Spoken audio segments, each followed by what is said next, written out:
আমরা প্রথম পর্বেই প্রমাণ করেছি যে কোরআন বদরের যুদ্ধের সময় হতেই যুদ্ধবন্দীদের দাস দাসী বানানোর প্রথা চিরতরে বিলুপ্ত করে দিয়েছে এবং বিদ্যমান দাস দাসীদের মুক্তির জন্য একটি যথাযথ বিধান জারি করেছে।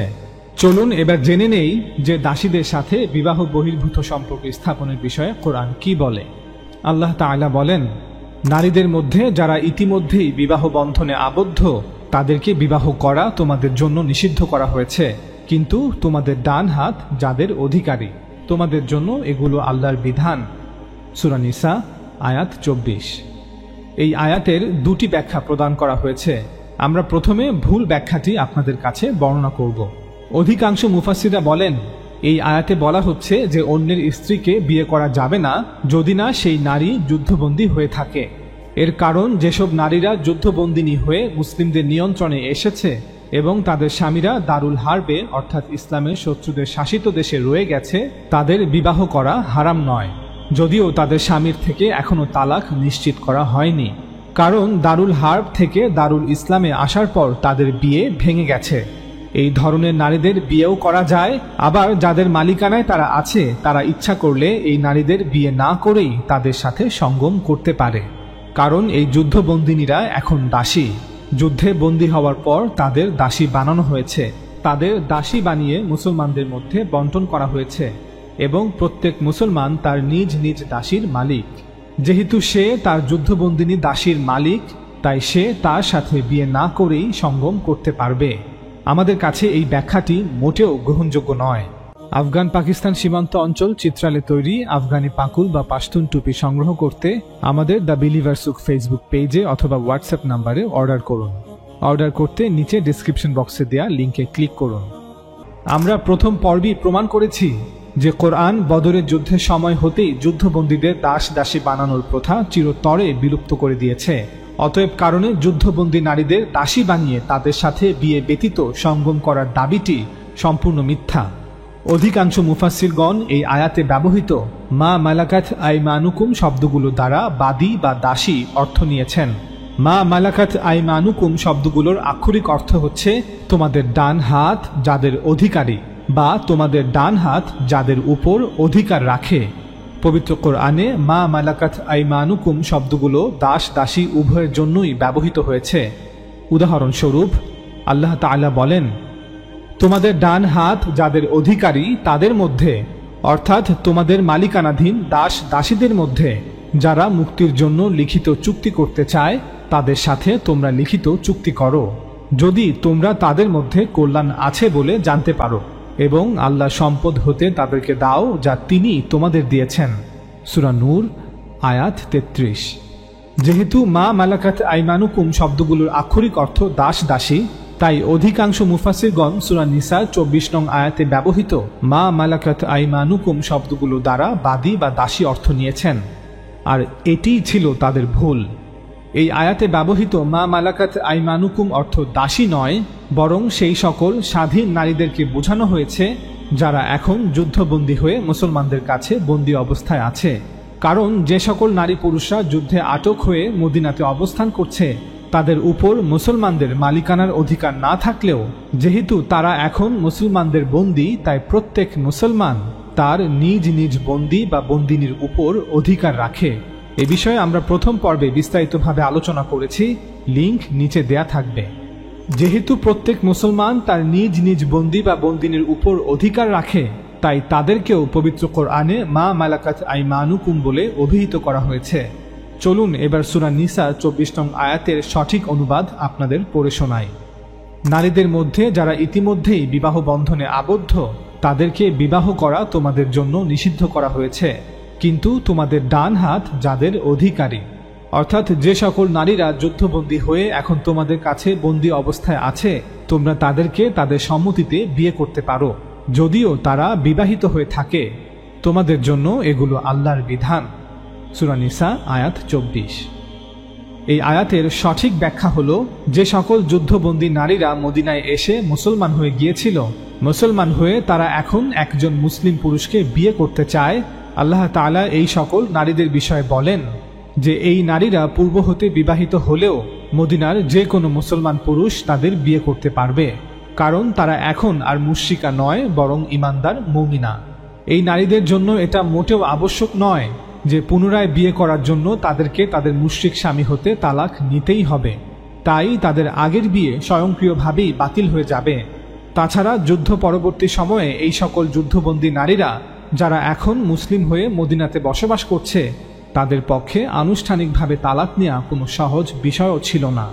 কারণ তাদের মুশরিক স্বামীরা ভিন্ন শহরে বসবাস করছে আর তারা মদিনাতে। এই বিভিন্ন মুশকিল পরিস্থিতি এবং বাধার কারণে আল্লাহ তাআলা পবিত্র কোরআনে ঘোষণা দেন যে যদি এই নারীরা কোনো মুসলমানকে বিয়ে করতে চায় অথবা কোনো মুসলমান এই নারীদেরকে বিয়ে করতে চায়, তবে তার আগের বিবাহ স্বয়ংক্রিয়ভাবে বাতিল হয়ে যাবে। অতএব বন্দী নারীরা এখন চাইলে যে কোনো মুসলিম পুরুষকে বিয়ে করতে পারবে। তবে যারা কোরআন নাজিলের পূর্ব হতেই দাসী হিসেবে মদিনায় বসবাস করছে এবং তাদের মালিকরা যদি তাদের কারো সাথে সঙ্গম করে থাকে, তবে কোরআন এই সম্পর্কের উপর নিষেধাজ্ঞা জারি করেনি। বাস্তবতা এমন ছিল না যে দাসী হলেই তার সাথে সঙ্গম করা হতো, না, বরং তৎকালীন সময়ে সকল অঞ্চলেই লোকেরা তাদের দাসীদের মধ্য হতে কতককে বাছাই করে নিত যাদের সাথে তারা সঙ্গম করত। একইভাবে মদিনার আউস ও খাজরাজ গোত্রের অনেকের কাছেই দাস দাসী ছিল। ইসলাম ধর্ম গ্রহণ করার পর এমন হয়নি যে তারা তাদের সকল দাস দাসীকে মুক্ত করে দিয়েছে এবং তাদের দাসীদের সাথে শারীরিক সম্পর্ককে বন্ধ করে দিয়েছে। না, এমনটা হয়নি। দাস প্রথা কোরআন নাজিলের হাজার হাজার বছর পূর্ব হতেই চলে আসছে এবং দাসীদের মধ্য হতে কতকের সাথে শারীরিক সম্পর্ক স্থাপনের প্রথাও একইভাবে হাজার হাজার বছর ধরে চলে আসছে। ইসলাম তৎকালীন সমাজের অনেক কুপ্রথা নিষিদ্ধ করেছে, কিন্তু পাশাপাশি অতীতে যা ঘটে গেছে তার জন্য ছাড়ও দিয়েছে, যাতে সমাজে বিশৃঙ্খলা সৃষ্টি না হয়। তাছাড়া পরিবর্তিত সমাজ ব্যবস্থার সাথে মানিয়ে নিতে মানুষকে সময়ও দেয়া হয়েছিল। এর কিছু উদাহরণ আপনাদের সামনে তুলে ধরা হচ্ছে। আল্লাহ তাআলা বলেন, নারীদের মধ্যে তোমাদের পিতৃপুরুষগণ যাদেরকে বিয়ে করেছে তোমরা তাদেরকে বিয়ে করো না, তবে পূর্বে যা সংঘটিত হয়েছে সেটা ক্ষমা করা হলো। নিশ্চয়ই তা ছিল অশ্লীল, মারাত্মক, ঘৃণ্য ও নিকৃষ্ট পন্থা। আর তোমাদের জন্য নিষিদ্ধ তোমাদের ঔরসজাত ছেলের স্ত্রী ও দুই বোনকে একত্র করা, যা আগে হয়েছে তা ছাড়া, সেটা ক্ষমা করা হলো। নিশ্চয়ই আল্লাহ ক্ষমাশীল, পরম দয়ালু। সূরা নিসা আয়াত 22-23। এই আয়াতগুলোতে বিবাহের মাধ্যমে শারীরিক সম্পর্ক স্থাপনের 3টি কুপ্রথা উল্লেখ করা হয়েছে। প্রথমটি হলো সৎ মাকে বিয়ে করার কুপ্রথা বিষয়ে। এই জঘন্য প্রথা জাহিলিয়াতের যুগে আরবের কিছু অংশে বিদ্যমান ছিল। এটি আরবের মধ্যে খুব সাধারণ প্রথা ছিল না। আয়াতে ব্যবহৃত শব্দগুলি থেকে বোঝা যায় যে আরব সমাজের অভিজাত ব্যক্তিদের কাছেও এটি একটি প্রকাশ্য অশ্লীল কাজ, লজ্জাজনক এবং একটি ঘৃণ্য প্রথা ছিল। এটি কোরআনের একটি সাধারণ নিয়ম যে সে কখনোই পূর্বে ঘটে যাওয়া কোনো ঘটনার উপর আইন প্রয়োগ করে না, কারণ এমনটা পরিস্থিতিকে অনেক জটিলতার দিকে নিয়ে যাবে। যদি কোরআন নাজিলের পূর্বে কোনো আইন যা কোরআনে বর্ণিত আছে তা লঙ্ঘন করা হয়ে থাকে বা মানুষের দ্বারা কোনো ভুল হয়ে থাকে, তাহলে যা হয়েছে তা হয়ে গেছে। এটিকে এখন বিপরীত করা দরকার নেই, কারণ এমনটা অনেক জটিলতার জন্ম দিবে। যদিও ভবিষ্যতের জন্য সৎ মাকে বিয়ে করা সম্পূর্ণরূপে নিষিদ্ধ করা হয়েছে এবং আল্লাহ তাআলা আমাদের তা থেকে বিরত থাকতে বলেছেন, কিন্তু যারা ইতিমধ্যেই তাদের সৎ মাকে বিয়ে করে ফেলেছে এবং তারা একটি দীর্ঘ সময় ধরে সংসার করছে, তাদের ব্যাপারে কোরআন নমনীয়তা প্রদর্শন করেছে। অন্যথায় একটি পুরো পরিবার ভেঙে যাবে এবং তাদের সন্তানদের উপর এর বিরূপ প্রভাব পড়বে। বিবাহের মাধ্যমে শারীরিক সম্পর্ক স্থাপনের দ্বিতীয় কুপ্রথাটি ছিল আপন সন্তানের স্ত্রীকে বিয়ে করা।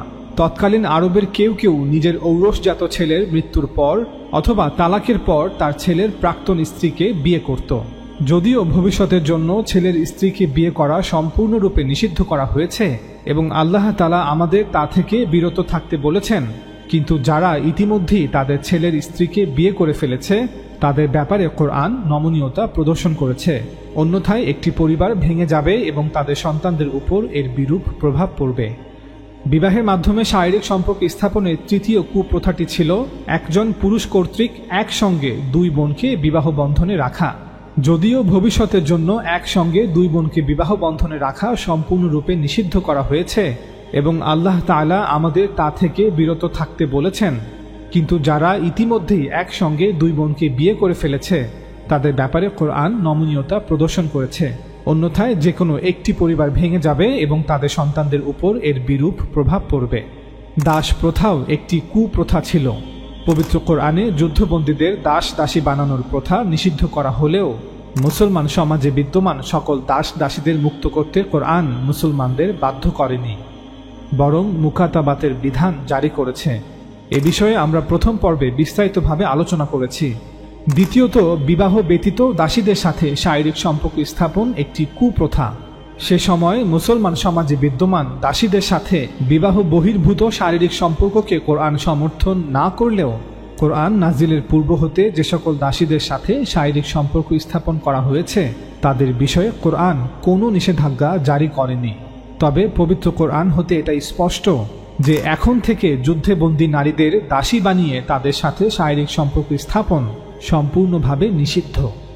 দাসীদের সাথে বিবাহ বহির্ভূত সম্পর্ক স্থাপনের বিষয়ে কোরআন কি বলে তা আরেকটি আয়াত থেকে জেনে নেওয়া যাক।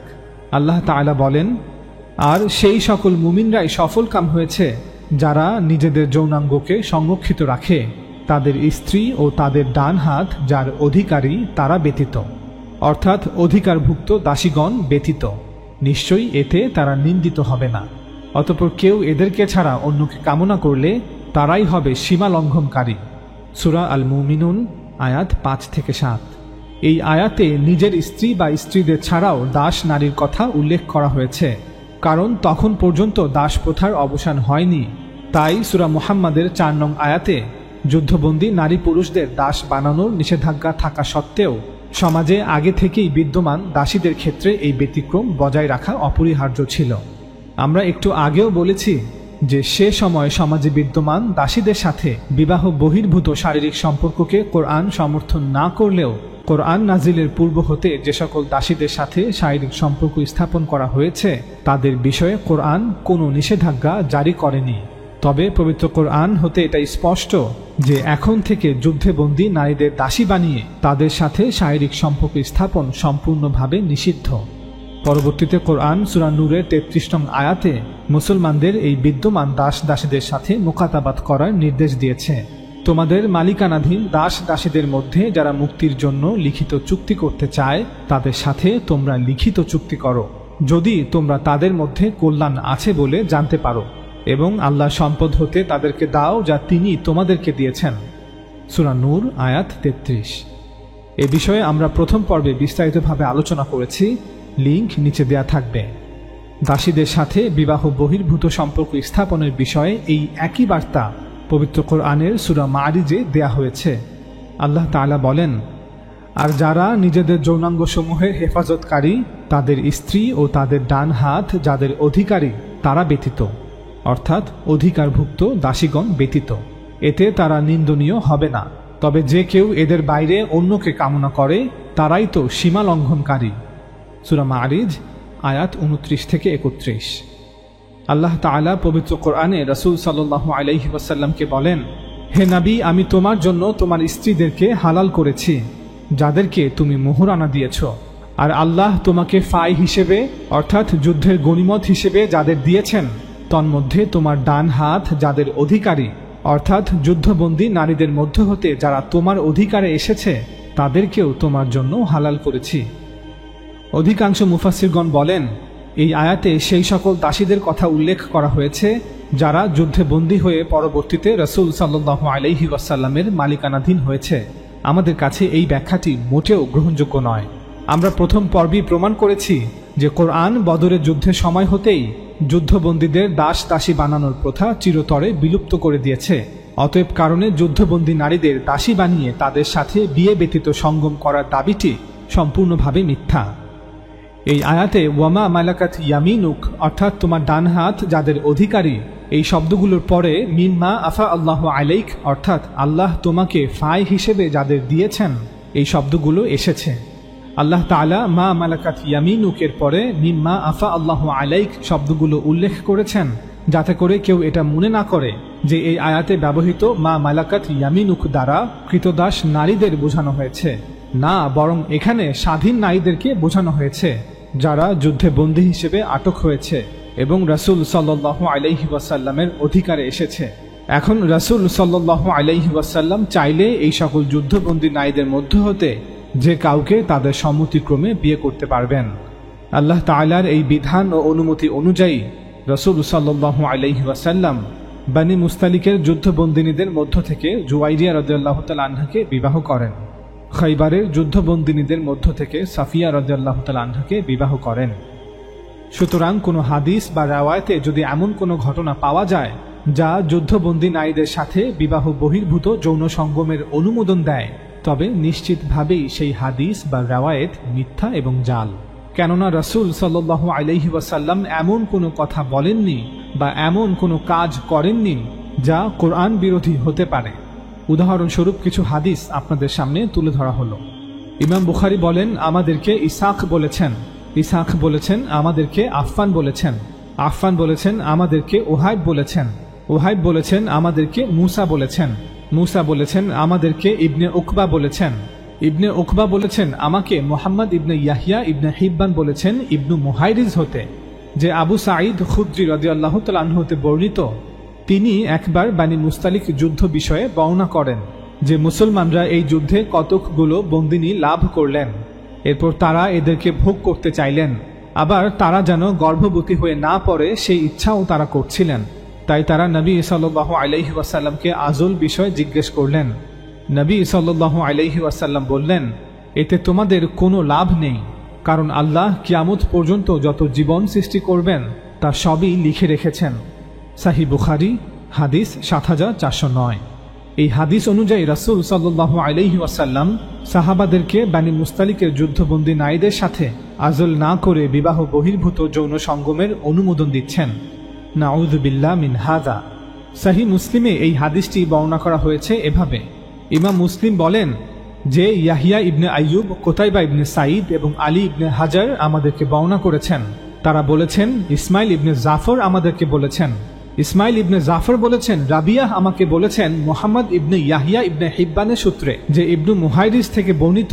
তিনি বলেন, আমি এবং আবু সিরমা আবু সাঈদ আল খুদরি রাদিয়াল্লাহু তাআলা আনহুর নিকট গেলাম। আবু সিরমা তাকে জিজ্ঞেস করলেন, হে আবু সাঈদ, আপনি কি রাসূল সাল্লাল্লাহু আলাইহি ওয়াসাল্লামকে আজল সম্পর্কে আলোচনা করতে শুনেছেন? তিনি বললেন, হ্যাঁ, আমরা রাসূল সাল্লাল্লাহু আলাইহি ওয়াসাল্লামের সাথে বানু মুস্তালিকের যুদ্ধ করেছি। সে যুদ্ধে আমরা কয়েকজন সুন্দরী আরব নারীকে বন্দী করলাম। আমরা তাদের চাচ্ছিলাম, কারণ আমরা দীর্ঘকাল স্ত্রী সাহচর্য থেকে বঞ্চিত ছিলাম, কিন্তু একই সাথে আমরা এই যুদ্ধবন্দী নারীদের বিনিময়ে মুক্তিপণ চাচ্ছিলাম। এমতাবস্থায় আমরা বাদীদের দ্বারা উদ্দেশ্য হাসিল করার এবং আজল করার ইচ্ছা করলাম, কিন্তু আমরা এ কথাও আলোচনা করলাম যে আমরা কি এ কাজ করতে যাব, অথচ রাসূল সাল্লাল্লাহু আলাইহি ওয়াসাল্লাম আমাদের মধ্যে উপস্থিত রয়েছেন। তার নিকট আমরা কি এ ব্যাপারে কিছু জিজ্ঞেস করব না? তাই আমরা রাসূল সাল্লাল্লাহু আলাইহি ওয়াসাল্লামকে জিজ্ঞেস করলাম। তিনি বললেন, ওই কাজ না করাতে তোমাদের কোনো ক্ষতি নেই। সহিহ মুসলিম হাদিস ৩৪৩৬। আমরা আগেই বলেছি যে কোনো হাদিস বা রাওয়ায়াতে যদি এমন কোনো ঘটনা পাওয়া যায় যা যুদ্ধবন্দী নারীদের সাথে বিবাহ বহির্ভূত যৌন সঙ্গমের অনুমোদন দেয়, তবে নিশ্চিতভাবেই সেই হাদিস বা রাওয়ায়াত মিথ্যা এবং জাল। কেননা রাসূল সাল্লাল্লাহু আলাইহি ওয়াসাল্লাম এমন কোনো কথা বলেননি বা এমন কোনো কাজ করেননি যা কোরআন বিরোধী হতে পারে। সুতরাং এই হাদিসগুলো মিথ্যা এবং জাল।